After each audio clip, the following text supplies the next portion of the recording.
Assalamualaikum warahmatullahi wabarakatuh. Kami dari kelompok 3 izin memaparkan hasil diskusi kelompok kami, yaitu tentang teori pemungutan suara.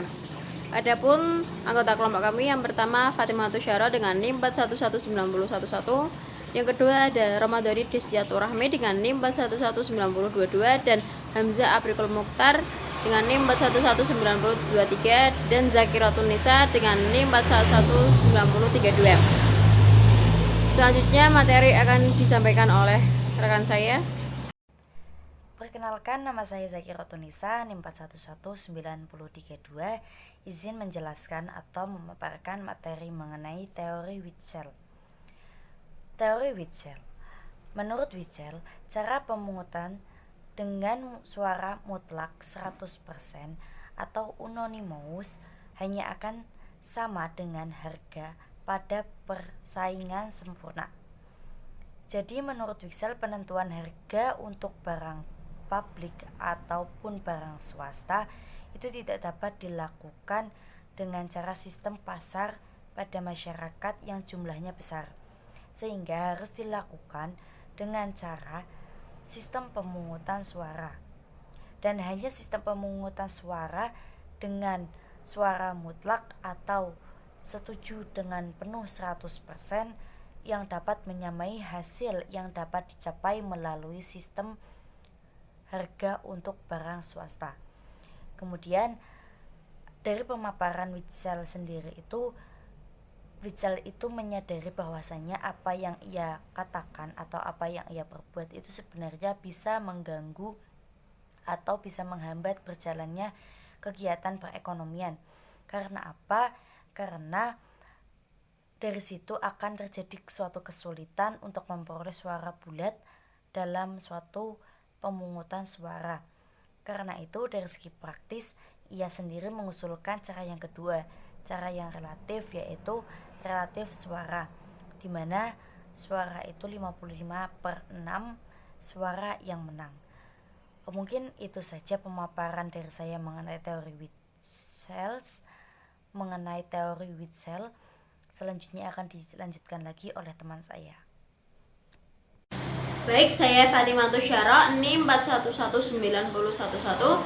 Izin melanjutkan. Selanjutnya adalah teori pemungutan suara. Teori pemungutan suara merupakan alternatif dalam menentukan kesukaan dan ketidaksukaan masyarakat akan barang publik, termasuk pembiayaan akan barang publik. Pemungutan suara dilakukan secara sistem harga dapat dipakai untuk menunjukkan kesukaan masyarakat akan barang publik. Dalam teori pemungutan suara, ada beberapa tahapan dalam pemungutan suara. Yang pertama adalah pendaftaran pemilih. Yang kedua, pelaksanaan pemungutan suara. Yang ketiga adalah perhitungan suara. Dan yang terakhir adalah penetapan dan pengumuman hasil suara.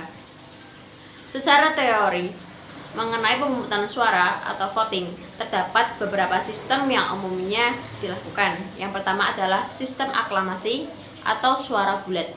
Yang kedua adalah sistem suara terbanyak. Yang ketiga, sistem titik atau point voting. Yang keempat, sistem pilihan ganda atau plurality voting. Yang terakhir adalah sistem demokrasi perwakilan.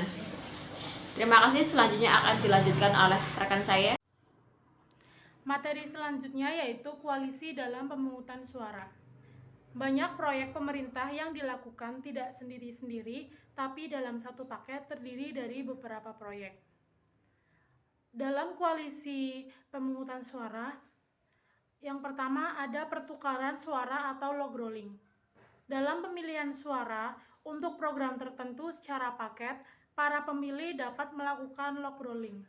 Log rolling merupakan suatu cara bagi pemilih untuk melakukan koalisi di antara pemilih yang kalah dengan cara mempertukarkan suara agar mereka sama-sama memperoleh keuntungan dengan cara memberikan nilai lebih banyak kepada program yang disukai oleh pemilih lain apabila pemilih tersebut memberikan nilai yang lebih besar kepada program yang disukainya. Kemudian, teorema median voter. Dalam pemungutan suara berdasarkan mayoritas sederhana, maka pemilih median voter atau pemilih di tengah adalah yang paling untung. Pilihan yang disukai pasti menang dan kesejahteraan masyarakat menjadi maksimum apabila pilihan setiap orang berpuncak pada satu titik. Demikian presentasi dari kelompok kami, kurang lebihnya mohon maaf. Terima kasih. Wassalamualaikum warahmatullahi wabarakatuh.